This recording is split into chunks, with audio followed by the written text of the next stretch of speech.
All right, perfect.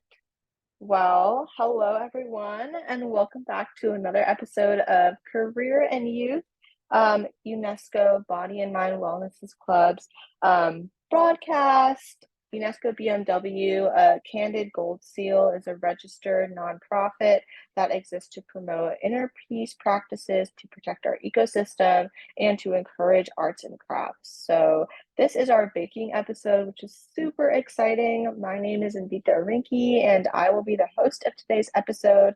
I'm so excited to speak with the person who we have invited on here today, who is a talented young artisan who's able to make time for her passion despite being a very busy student. So, without further ado, I would love to invite Varshini to talk with me today. Hi, Varshini. It's so nice to see you. Hi, Anvita. It's so nice to see you too. How are you? Good, good.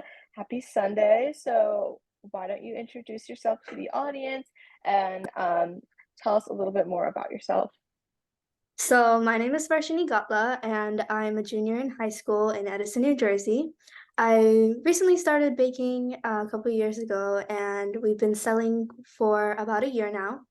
Mhm. And other than baking, I'm a dancer who's trained in Bharatanatyam, which is an Indian classical dance.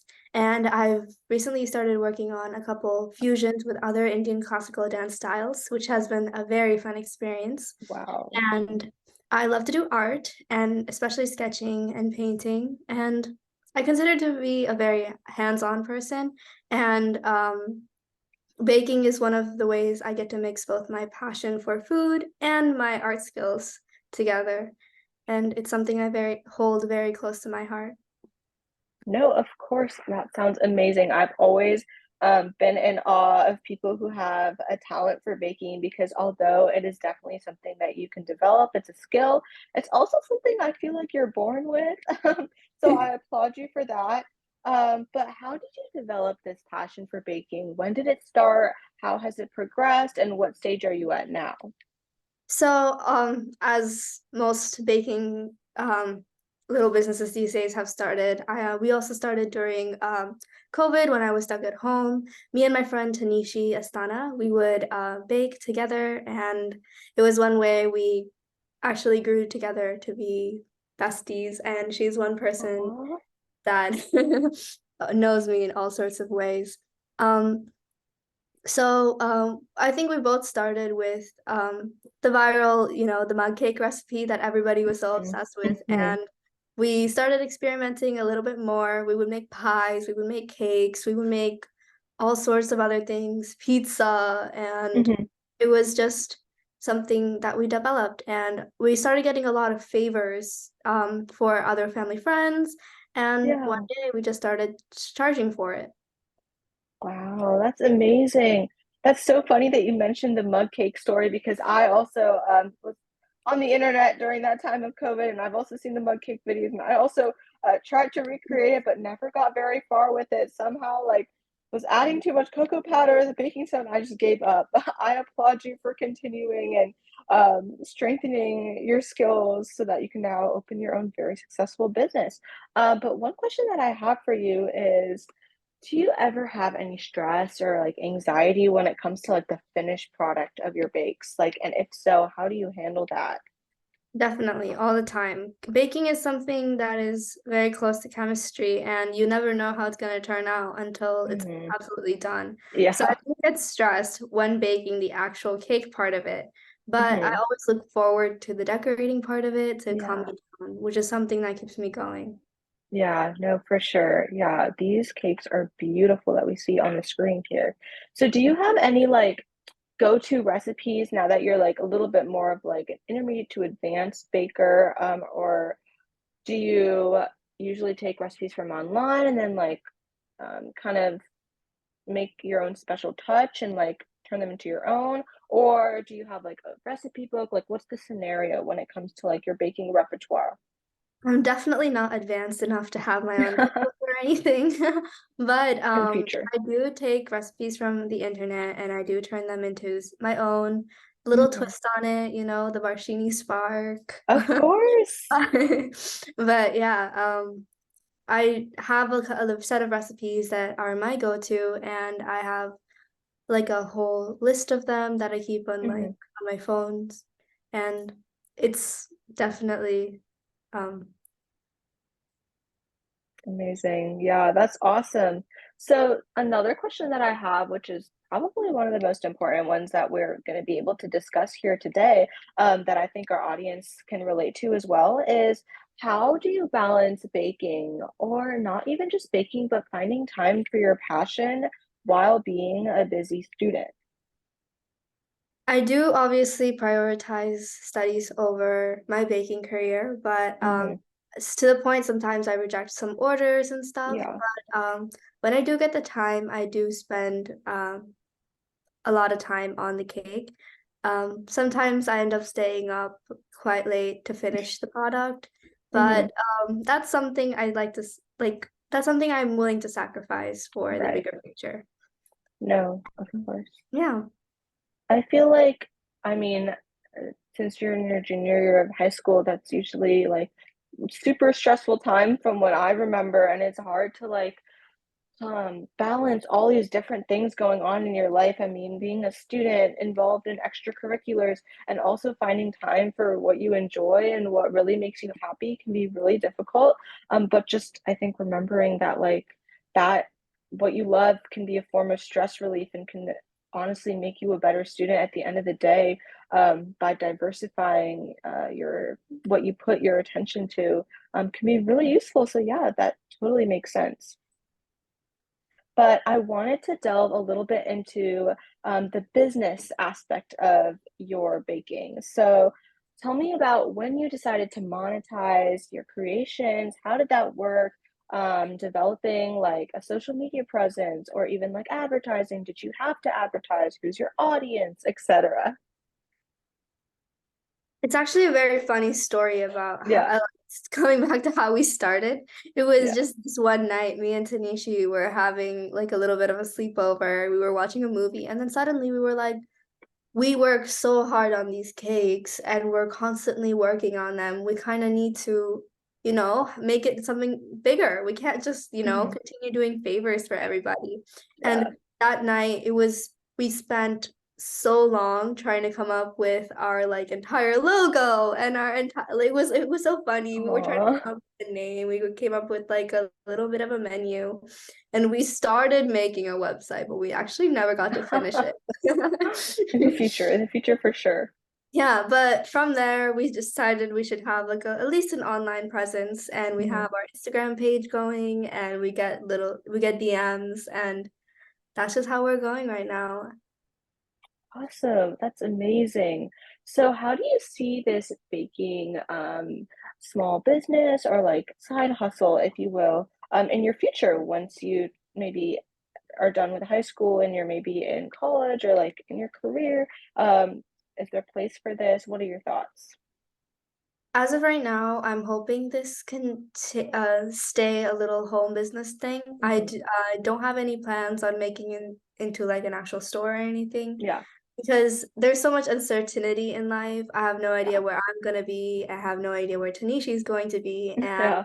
this little thing that we have together is something I want for us to not separate. And our memories I want to be treasured, which is why our little thing is called Treat Treasures.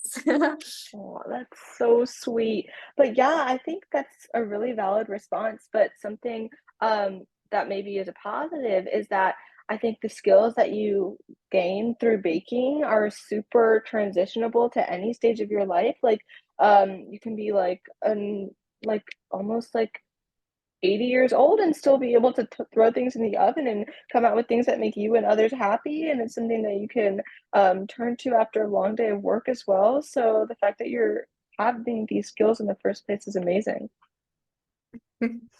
I would say it's a very diverse skill. It's Yeah, sure. Oh, that's awesome. So I think one of my favorite questions that I have here is, say I and Vita, I like am so in awe of you and your baking expertise, and I decided that I want to become a baker. However, the problem is I only know how to crack an egg without getting any shell in the bowl. So, what is your advice for me, a very, very not even novice baker, um, who wants to become something greater? Do you have any tips or tricks? How did you start out? What would you tell a beginner? Definitely start small and then Yeah, start experimenting and yeah. practicing. It's definitely a time commitment, but as long as you're willing to put in the effort, I think you'll be an amazing baker, Anvita. Thank you. That warms my heart to hear. So I know, like, since you've been baking for a while and I see all these wonderful creations that you have,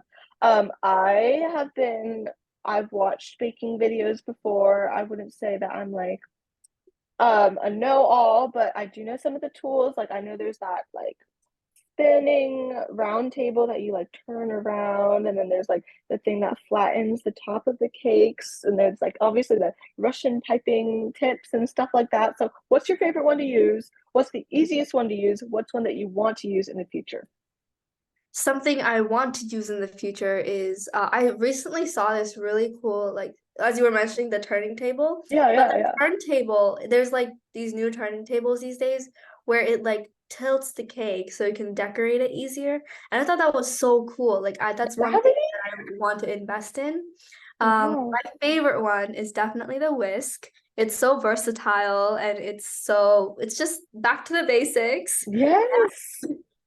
And what was the other one? One that you think is hard to use, a difficult one, if you will.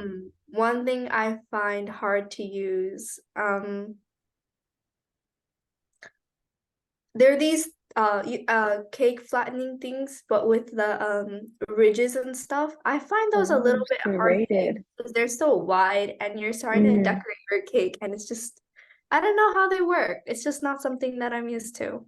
No, that's entirely valid. I feel like for me, I think like it would probably I haven't used any of these, but it would probably be the piping tips. Honestly, like I'm so like I've seen them and I'm confused how these wonderful, beautiful flowers and all these different patterns can come out of them because the tips actually look so unique, I feel like. But yeah, so I feel like your whisk answer is so crazy. You're speaking like a true sensei, always sticking to the basics, something we can all utilize in our lives. So have you ever thought of venturing into any other desserts besides maybe cakes or cookies? Yes, I've tried making this puff pastry this one time. I Mhm. made the puff pastry sheet from scratch over a couple of days, and I think puff pastry is so versatile because you can't just you don't need to use it for sweets in general. You can use it for making like other savory things too. That's And true. Hmm. I think puff pastry was one of them. I When we first started, we made pizza, we made other sorts of I think my favorite thing to make is like dumplings. Dumplings are so cool. Ooh, yummy. Yeah. Yeah. Other than we do make a lot of other desserts, but I really want to experiment more with savory things. That I feel like could be so up your alley. I mean, you've already perfected the world of baking. It's time to become a chef. No, I totally empathize with that.